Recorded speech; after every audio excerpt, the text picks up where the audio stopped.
Paavalin kirje Efesolaisille. 1. luku.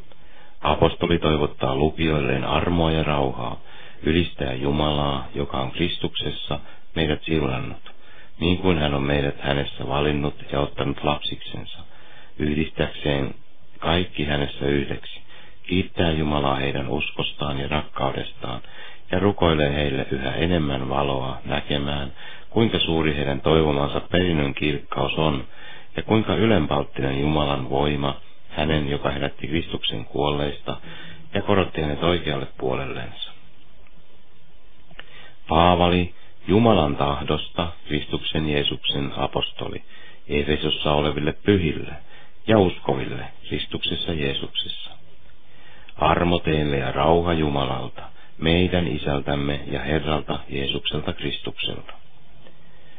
Ylistetty olkoon meidän Herramme Jeesuksen Kristuksen Jumala ja Isä, joka on siunannut meitä taivaallisissa kaikella hengellisellä siunauksella Kristuksessa, niin kuin hän ennen maailman perustamista oli hänessä valinnut meidät olemaan pyhät ja nuhteettomat hänen edessään rakkaudessa, edeltäpäin määräten meidät lapseuteen, hänen yhteyteensä Jeesukseen Kristuksen kautta, hänen oman tahtonsa mielisuosion mukaan, sen armonsa kirkkauden kiitokseksi, minkä hän on lahjoittanut meille siinä rakastetussa, jossa meillä on lunastus, hänen verensä kautta, rikkomusten anteeksi saaminen, hänen armonsa rikkauden mukaan.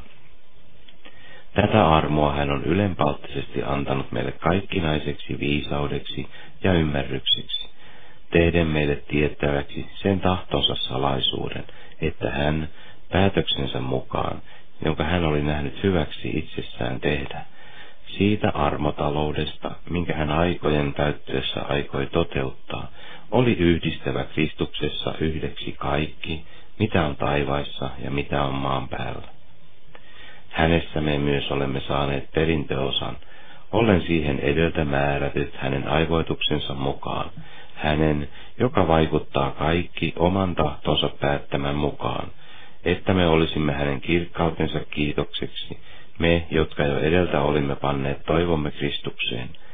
Hänessä on teihinkin, sitten kuin olitte kuulleet totuuden sanan, pelastuksenne evankeliumin uskoviksi tultuanne pantu luvatun pyhän hengen sinetti, sen, joka on meidän perintömme vakuutena, hänen omaisuutensa lunastamiseksi, hänen kirkkautensa kiitokseksi.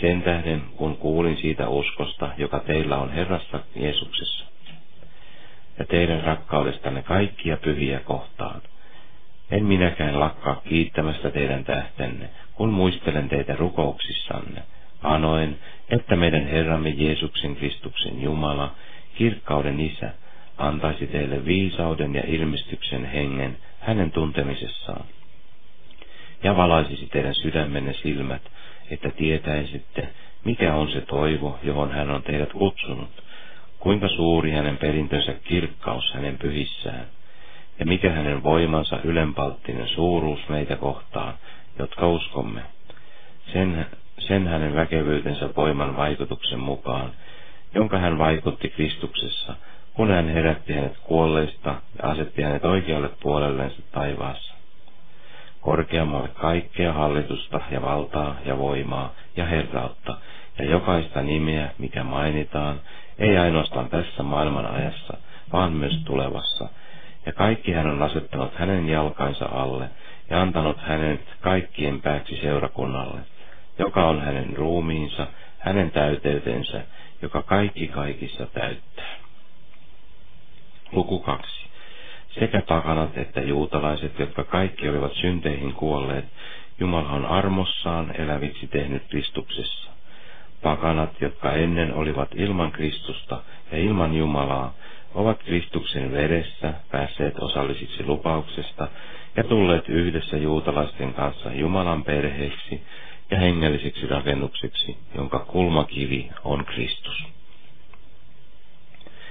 Ja Jumala on eläväksi tehnyt teidät, jotka olitte kuolleet rikoksiinne ja synteihinne, joissa te ennen vaelsitte tämän maailman menon mukaan, ilmavallan hallitsijan, sen hengen hallitsijan mukaan, joka nyt tekee työtään tottelemattomuuden lapsissa, joiden joukossa mekin kaikki ennen vaelsimme lihan himoissa, noudattaen lihan ja ajatusten mielitekoja, ja olimme luonnostamme vihan lapsia, niin kuin muutkin. Mutta Jumala, joka on laupeudesta rikas, suuren rakkautensa tähden, jolla hän on meitä rakastanut, on tehnyt meidät, jotka olimme kuolleet rikoksiimme, eläviksi Kristuksen kanssa. Armosta te olette pelastetut, ja yhdessä hänen kanssaan herätetyt, ja yhdessä hänen kanssaan asetetut meidän taivaallisiin Kristuksessa Jeesuksessa, osoittaakseen tulevina maailman aikoina armonsa ylenpalttista runsautta hyvyydessään meitä kohtaan Kristuksessa Jeesuksessa. Sillä armosta te olette pelastetut uskon kautta, ette itsenne kautta, se on Jumalan lahja, ette tekojen kautta, ettei kukaan kerskaisi. Sillä me olemme hänen tekonsa, luodut Kristuksessa Jeesuksessa hyviä töitä varten, jotka Jumala on edeltäpäin valmistanut, että me niissä vaeltaisimme. Muistakaa sen tähden, että te lihanne puolesta pakanat, jotka olette saaneet ympärileikkaamattomien nimen niiltä, joita lihaan käsillä tehdyn ympärileikkauksen mukaisesti sanotaan ympärileikatuiksi. Että te siihen aikaan olitte ilman Kristusta, olitte vailla Israelin kansalaisoikeutta ja vieraat lupauksen liitoille, ilman toivoa ja ilman Jumalaa maailmassa.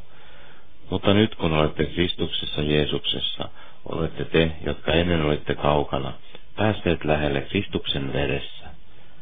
Sillä hän on meidän rauhamme, hän, joka teki molemmat yhdeksi ja purki erottavan väliseinän, nimittäin vihollisuuden, kun hän omassa lihassaan teki tehottomaksi käskyjen lainsäädöksinensä, luodakseen itsessänsä nuo kaksi yhdeksi uudeksi ihmiseksi, tehden rauhan ja yhdessä ruumiissa sovittaakseen molemmat Jumalan kanssa ristin kautta, kuolettaen itsensä kautta vihollisuuden.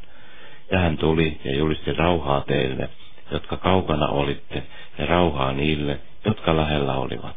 Sillä hänen kauttaansa on meillä molemmilla pääsy yhdessä hengessä Isän tykö, niin ette siis enää ole vieraita, ettekä muukalaisia, vaan te olette pyhien kansalaisia ja Jumalan perhettä, apostolien ja profeettaen perustukselle rakennettuja, kulmakivenä itse Kristus Jeesus, jossa koko rakennus liittyy yhteen ja kasvaa pyhäksi temppeliksi Herrassa.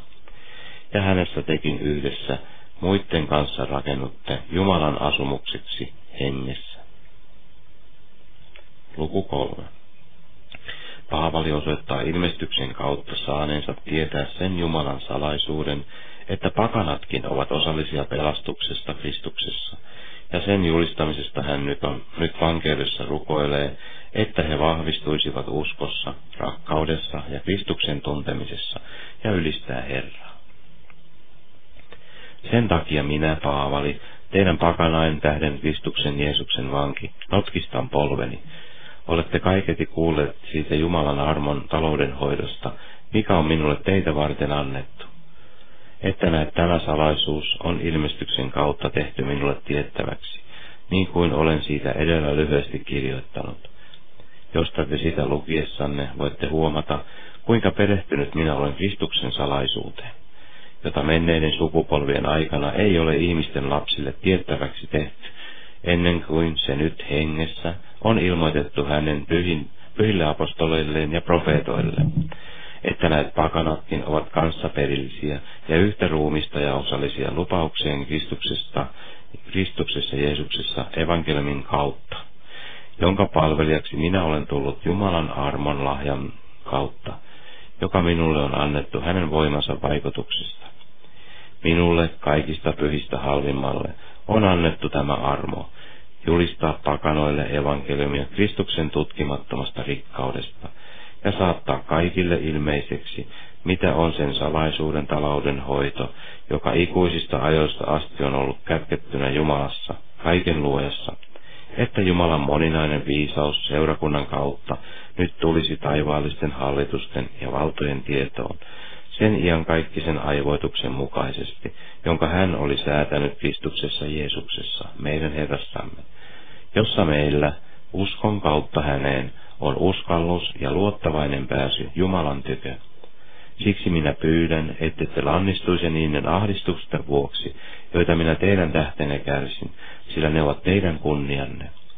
Sen tähden minä notkistan polveni Isän edessä, josta kaikki, millä Isä on, taivaissa ja maan päällä, saa nimensä, että hän kirkkautensa runsauden mukaisesti antaisi teidän sisällisen ihmisenne puolesta voimassa vahvistua hänen henkensä kautta, ja Kristuksen asua uskon kautta teidän sydämissänne, niin että te, rakkauteen juurtuneena ja perustuneena, voisitte kaikkien pyhien kanssa käsittää, mikä leveys ja pituus ja korkeus ja syvyys on, ja oppia tuntemaan Kristuksen rakkauden, joka on kaikkea tietoa ylempänä, että tulisitte täyteen Jumalan kaikkea täyteyttä.